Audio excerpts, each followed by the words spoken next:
يا بابا انت مش عاوز تقول لي في ايه؟ هو احنا رايحين نزور حد؟ يا اخي ما تستعجلش على رزقك. اصل النهارده عيد ميلاد ابله ناهد. واكد لك هي تلاقيها مش مركزه وناسيه اليوم ده واحنا عايزين نعملها لها مفاجاه بقى. طبعا. ايه رايك في التورتايه دي؟ حلوه يا بابا، كويسه. مش غاليه دي ب 60 جنيه.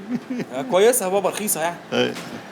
60 جنيه دي مش كده؟ ان شاء الله يا فندم. وان شاء الله هتعملوا لنا ديسكاونت كده ولا حاجه؟ تحت امرك يا فندم. بس عشان نبقى زباين المحل يعني.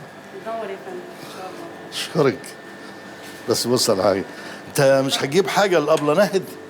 هجيب لها طبعا يا بابا. طبعا يا اخي، دي مرات ابوك. الله، انت مش معاك فلوس؟ معايا. خلاص سد مطرحي بقى يا اخي. حاضر. احنا على كل حال يعني مش هنعمل حفله وبتاع وحاجات كده، هنطفي الشمع لوحدينا احنا كده على قدنا يعني، مش هنعزم حد يعني، على قد التورتايه دي. احسن برضه. عايزك بقى ايه؟ ترمي العلبه دي، طلع التورتايه، تروق الدنيا، تحضر الساعح، كوبايات، شوق، سكاكين، معالق كده، عمال انا بقول للناهد واجي لك خد بالك، عايز البتاع السفره هنا وعيد الميلاد يمرق، ما تنساش الشمع. حاضر. ما تكترليش الشمع لا تودينا في دماغي.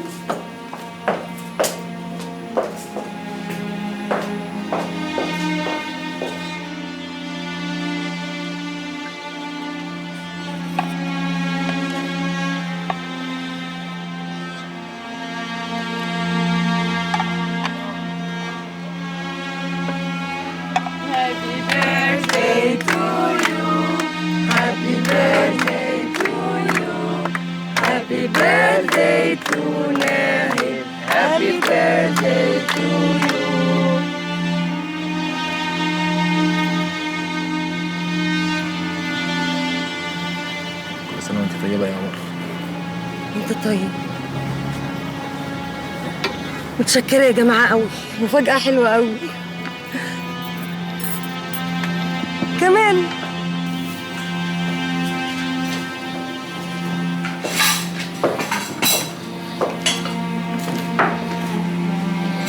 بس خلي كل حاجه زي مالك يا بابا، في ايه؟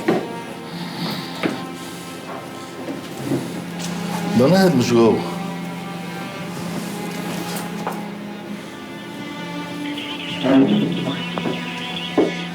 ايه يا بابا؟ تليفونها مقفول برضه؟ مع اني يا اخي كلمت الواد سعد كول، جاب لها تليفون ب 2000 جنيه ما يقطعش شحن ابدا. طب انا هنزل شويه يا بابا، لما تيجي تبقى كلمني. روح يا حبيبي، ما تضيعش وقتك انت، روح. السلام. هي ما قالتش لحضرتك رايحه فين؟ يعني كل واحد فيهم بس هو يعني النهارده عيد ميلادها، يا عند الكوافير يا عند مامتها، يا عند ناديه صاحبتها، يا في السوق، يعني في حته من ال 15 حته اللي بتلفهم كل يوم دول، يعني هتروح فين؟ طب انا ماشي يا بابا. سلام يا حبيبي.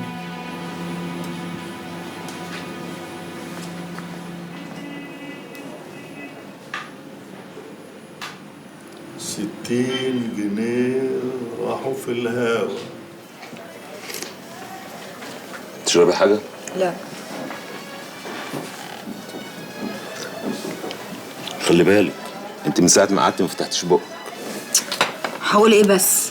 ما انت ملخبطني. بص يا منى، انا هجيب لك من الاخر. انت عارفه ان انا بدرس حقوق عشان حلم حياتي اللي انا اعلق الدبوره. ما هو ده اللي انا بقوله. معقول يا بنت هتتجوزي واحد ظابط؟ مش معقول ليه؟ بس جواز بينا وبين بعض يعني. يعني ايه؟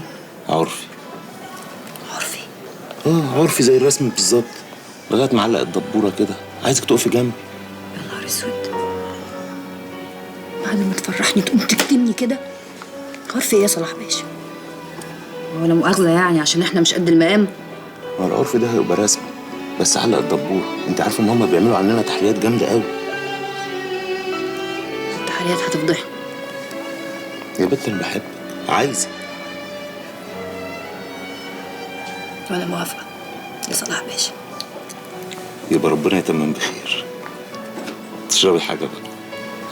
2 شربات يا متر.